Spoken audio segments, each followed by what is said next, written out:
As a beginner, starting your Amazon business can be super overwhelming with all the different challenges between finding and launching your first product. Not only do you have the daunting task of in-depth product research, but you also need to negotiate with overseas suppliers, create your Amazon storefront page, and optimize your marketing budgets to ensure you're hitting your ideal profit margins. If you're new to the channel, my name's Andre, and I've teamed up with AMZScout over the past year and a half to deliver comprehensive videos just like this one here to really help elevate your Amazon business. Having been through the process myself of launching 3 different products and facing some unexpected challenges, we wanted to make a video that gives you all the tips and tricks as an experienced seller, even though it will be your first time on the platform. Really, if I could go back in time to when I launched my first product and use some of the skill sets that I have now, I would have saved myself a bunch of time and money.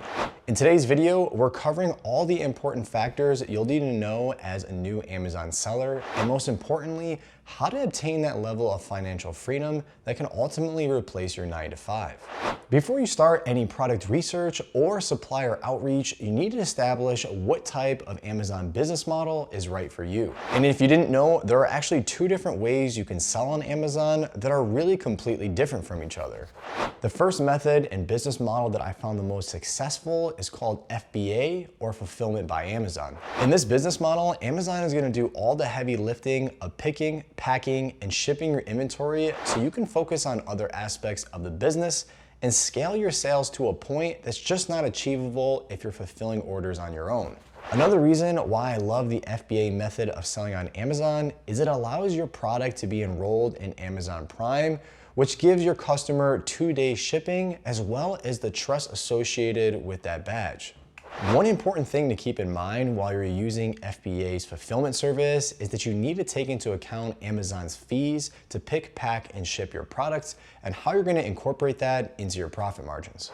Of course, there are tons of different resources. One of my favorite ways to do that is to use the free AMZScout profit calculator that allows you to see all the different Amazon fees that would be associated to the product size, weight, etc. One last thing to take into account about the FBA business model is that Amazon is going to manage all of your inventory, and sometimes that can actually lead to problems. Just like anything in life, Amazon is not perfect and your inventory can become damaged, missing, or even miscounted. Typically, this is pretty rare, but it's worth keeping in mind when you're making your decision about which selling method you want to start with. The other way to sell on Amazon is called FBM, or Fulfillment by Merchant, and this is just where you as the seller are responsible for pick, packing, and shipping all your products to your customers. FBM can be great when you're first starting out because it shows you the ins and outs of operating your Amazon business on a smaller scale with less fees.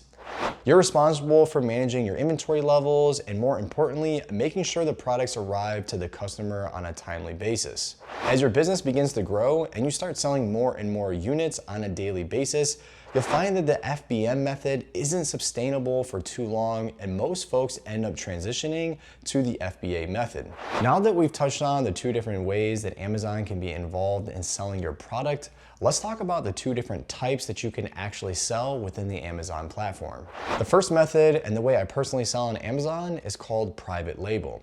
And if you didn't know, a private label is when you perform in-depth product research to establish high demand and lower levels of competition within a niche and then create a brand to sell that product yourself.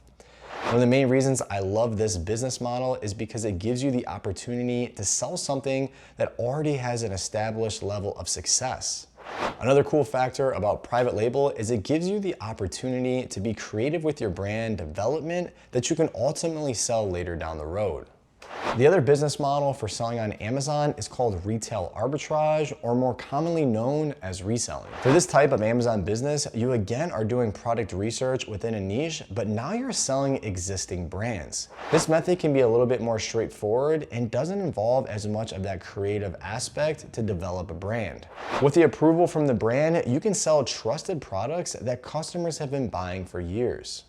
Once you've chosen which type of business model you want to use for selling on Amazon, it's now time to do one of the most important parts of the process, and that's your product research. This is where AMZScout's product database and Pro extension will simplify the entire process and shorten that product research process as a whole. After signing up for the AMZScout account, you'll log in and be met with a ton of different tools that you really will use throughout your entire time selling on Amazon. Let's start from the beginning and identify some of the key metrics I use when looking for a new and upcoming product on the Amazon platform.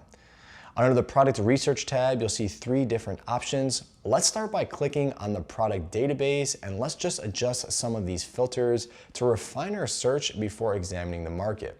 Your first filter is the category section. Simply click on the drop-down arrow and you'll see all the different Amazon categories. Your next filter is the price section. This is just what the product is being sold for on Amazon. And for here, I like to put a minimum of $30 and a maximum of $70. After that, click on More Filters section, which is going to give you way more opportunities to really narrow down your search. The next filter is the reviews section. In my experience, I like products that have less than 100 reviews. Up next is the estimated sales filter. This is an important variable that is indicating the level of demand that a product has. For a minimum, I like to put 500, and for a maximum, I'll put 1,000. Our next filter we need to adjust is the weight section here. As implied, this filter will narrow down the search for products that fall within a certain weight. The weight of your product really is important because it will heavily impact Amazon fulfillment fees, as well as the freight forwarding costs to the Amazon warehouse from your supplier. For this section, I like to put 1 to 5 pounds as a maximum. Lastly, one of my favorite filters is the number of sellers. This figure indicates the number of sellers who are currently selling that product or something very similar. Like the number of reviews, this filter is going to help us understand the level of competition in a niche. For a maximum number, I like to put 30. Once you've selected the different parameters in these different filters and press the search button, the AMZScout product database is going to generate a large list of products that you're going to be able to scroll through and browse, see what catches your interest that you want to do some further research on. One of the other tools you should be using to help organize all the important data on your potential product is the Pro extension. The Pro extension is a plugin that operates directly on the Amazon platform and allows you to browse the platform and highlight key metrics and trends.